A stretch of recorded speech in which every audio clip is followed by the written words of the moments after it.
అన్నమయ్య జిల్లా రాజంపేట ప్రభుత్వ ఆసుపత్రిలో వికలత్వ సదరం సర్టిఫికెట్లు రీవెరిఫికేషన్ జరుగుతుంది అని రాజంపేట ప్రభుత్వ ఆసుపత్రి సూపరింటెండెంట్ డాక్టర్ పివి నాగేశ్వరరాజు తెలిపారు। ఈ సందర్భంగా ఆయన మాట్లాడుతూ గతంలో సదరం సర్టిఫికెట్లు పొందిన ప్రతి ఒక్కరూ సర్టిఫికెట్ల పరిశీలన చేయించుకోవాలి అని కోరారు। వారంలో 3 రోజుల పాటు జరిగే ఈ కార్యక్రమాన్ని సద్వినియోగం చేసుకోవాలన్నారు।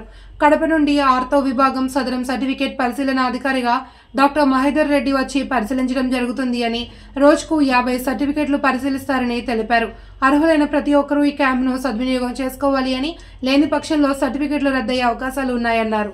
డాక్టర్ పివిఎన్ రాజు, మెడికల్ సూపరింటెండెంట్, ప్రాంతీయ వైద్యశాల, రాజంపేట, అన్నమయ్య జిల్లా। ఈ రోజు నుంచి మనకు అన్నమయ్య మరియు కడప జిల్లాల ప్రజలకి ఈ వికలాంగుల సర్టిఫికేట్లకి రీవెరిఫికేషన్ అంటే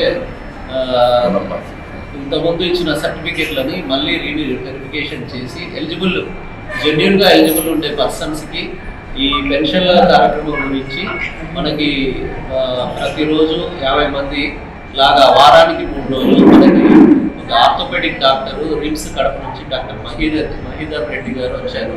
సో పర్ డే 50 మెంబర్స్ని ఎగ్జామినేషన్ చేసి వాళ్ళ వెరిఫికేషన్ చేసి సర్టిఫికేట్స్ ఎలిజిబిలిటీ ఉంటే జెన్యూన్గా ఖచ్చితంగా ఇవ్వబడుతుంది।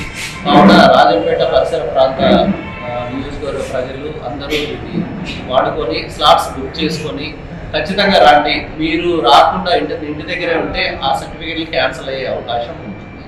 సో దయచేసి మీ రీవెరిఫికేషన్ చేయించుకొని ఎలిజిబిలిటీ ఉంటే మళ్ళీ 6000 పెన్షన్ మళ్ళీ వస్తుంది, ఖచ్చితంగా ఇస్తారు గవర్నమెంట్ వారు। సో అందరికీ తెలియజేస్తూ సో దీనికి సహకరిస్తారని రాజంపేట అసెంబ్లీ పరిసర ప్రాంత ప్రజలకి నా మనవి। Thank you.